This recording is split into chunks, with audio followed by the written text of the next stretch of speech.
Hello to you. You are live on ZIMBO TV GH News here in our studios at Davala Junction. I am Peter Nate Agbayoma.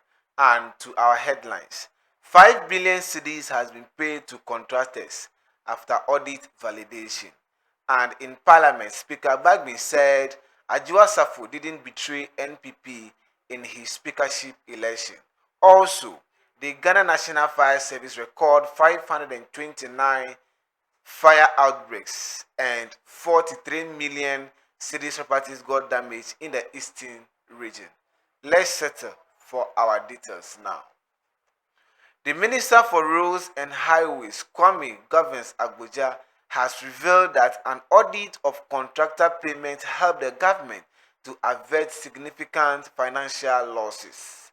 His comment comes in response to concerns raised by the Ghana Chamber of Construction Industry over delays in releasing funds for payment of outstanding interim payment certificates. The chamber had warned that the prolonged delays were threatening thousands of job and critical infrastructure projects nationwide. In a letter dated September 29, 2025, and addressed to the Roads and Highway Minister, the chamber has expressed deep concern over what it described as government failure to honor President John Dramani Mahama's assurance that all outstanding payments will be cleared by the end of July 2025. The group said the delays has caused severe financial strain on contractors, consultants, suppliers, and other industry players. The minister was speaking to the media where Kwame Governs Abuja said the ministry took time to carefully scrutinize and validate all certificates submitted by contractors during the transition period to ensure accuracy and accountability. He disclosed that about 5 billion Ghana cedis has ever since been paid to contractors following the completion of audit and validation exercise. He said as of Friday, October 10th, the finance minister started paying 5 billion owed to contractors out of the over 21 billion, and the process was that the payment request may not be so as it is. He added that the Auditor General and other carried out some validation of payment. If we had rushed to pay, we would have thrown away part of our money because during the validation, the amount we were owed totally does not told to it exactly so. He insisted that as of the time of transition, the previous government told Ghanaians that the bills unpaid for contractors at the government of Ghana GOG were 21 billion, and as of today, I know it's far more than that. The road found indebtedness, they told, was 5.1 billion. He stressed that as it's over 8 billion and 120 million worth of projects were awarded, some of which didn't even have commencement certificates. They did not even have an idea how the contractors were given work. Indeed, some of the contractors never turned up on site since 2022 when the contract was awarded. He had already met with the contractors and revised assurance of the government commitment to settle the arrest. As part of its arrest, that has led to the payment of over 800 million Ghana cedis towards the Ofanko project, and has also seen the contractor back on site, as he added. Let's just stay on the road industry where the road minister Kwame Governs Abuja has disclosed that the arrears owed to road contractors currently stand at 40 billion Ghana cedis. Mr. Abuja highlighted the financial challenges the government faces in clearing the debt accumulated under the previous Akufo-Addo administration.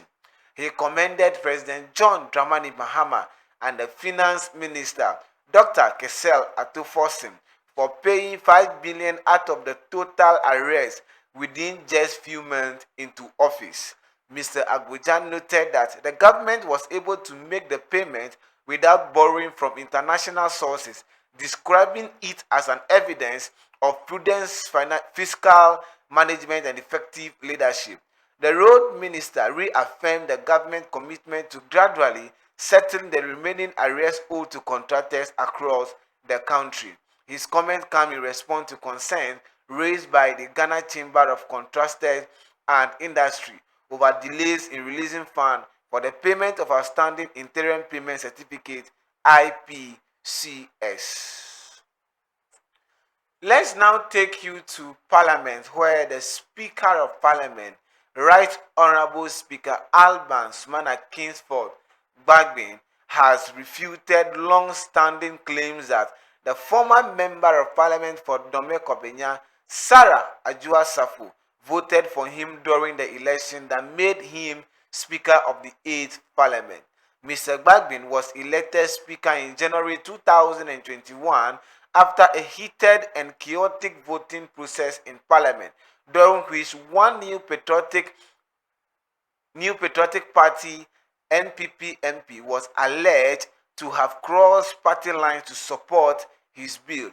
The development sparked internal controversy within the NPP, with Adwoa Safo widely accused of being the alleged defector. However, speaking when the family of Apostle Kojo Safo paid a courtesy call on him in his office on Monday, October 13, Mr. Bagbin dismissed the speculations. He publicly cleared the former lawmaker of any wrongdoing. He stated that I call her my daughter because when I came to Parliament, she was a small girl. So I began calling her my daughter before she joined politics and entered into Parliament. But we belong to different political traditions, he explained. He added that his long-standing personal relationship with Adwoa Safo likely fueled the misunderstanding. Let's now take you to David Ofosu-Dorte, a law lecturer and founder of AB and David Law Firm, says that Ghana must move beyond the debate over whether the country needs more lawyers or engineers, and instead focus on aligning professional training with national development goals. Ofosu-Dorte noted that Ghana currently has almost 9,500 active lawyers, combining the existing 8,600 with the 824 newly called to the bar. Of that number, has about 7,000 are based in Accra. He explained that the country's lawyer to population ratio stands as roughly one lawyer to 3,600 people, a low ratio compared to the United States, which has about 4 lawyers for every 1,000 people, but higher than Kenya's 1 to 6,200. He said the focus of the debate should not be on whether there are too many lawyers, but rather three key questions. First, what type of development are we looking for, and which profession do we want to produce of more? Second, how do we make it attractive for people to voluntarily go into this profession? And third, how do we make this profession employable? He warned that failing to address this issue could leave Ghana with a growing pool of professionals which are either unemployed or underutilized, regardless of how many years they have been trained. Let's conclude our bulletin with the Ghana National Fire Service from the Eastern Regional Commander of the service, where HCFO Timothy Osafo Efum has disclosed that the region recorded a total of 529 fire incidents and 176 rescue operations within the first 3 quarters of 2025.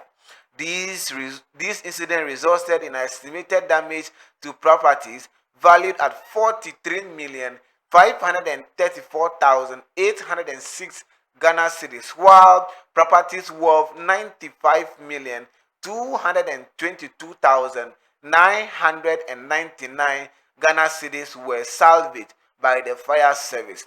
Addressing a gathering at the commissioning of a new fire station at Boso in the Asujaman district, ACFO Timothy Osafo Efum, who highlighted the extent of devastation caused by fire in the region over the past month, indicated that the new Boso station will significantly support efforts in combating the rising number of fire cases in the eastern region.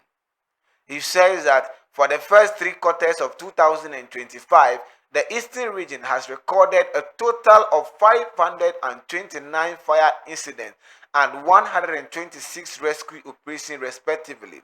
These incidents resulted in an estimated cost of damage to property worth 43,534,806 Ghana cedis, as well as 95,222,990 Ghana cedis. The district chief executive for Asujaman, Godwin Bobobi, who described fire outbreaks as one of the most destructive hazards facing the nation, stressed that the consequences of uncontrolled fire are far-reaching, often resulting in tragic loss of life, property, and national productivity. On his part, the Director of Legal Affairs at the Ghana National Fire Service, DCFO James Ohimiba Yao Grantham, called for cooperation with fire personnel and caution against acts of vandalism, aggression, or assault towards fire incidents. Here brings us to our end of bulletin with ZIMBO TV GH News in our studios from Dabala Junction. I am Peter Nate Agboyoma. Do have a good day.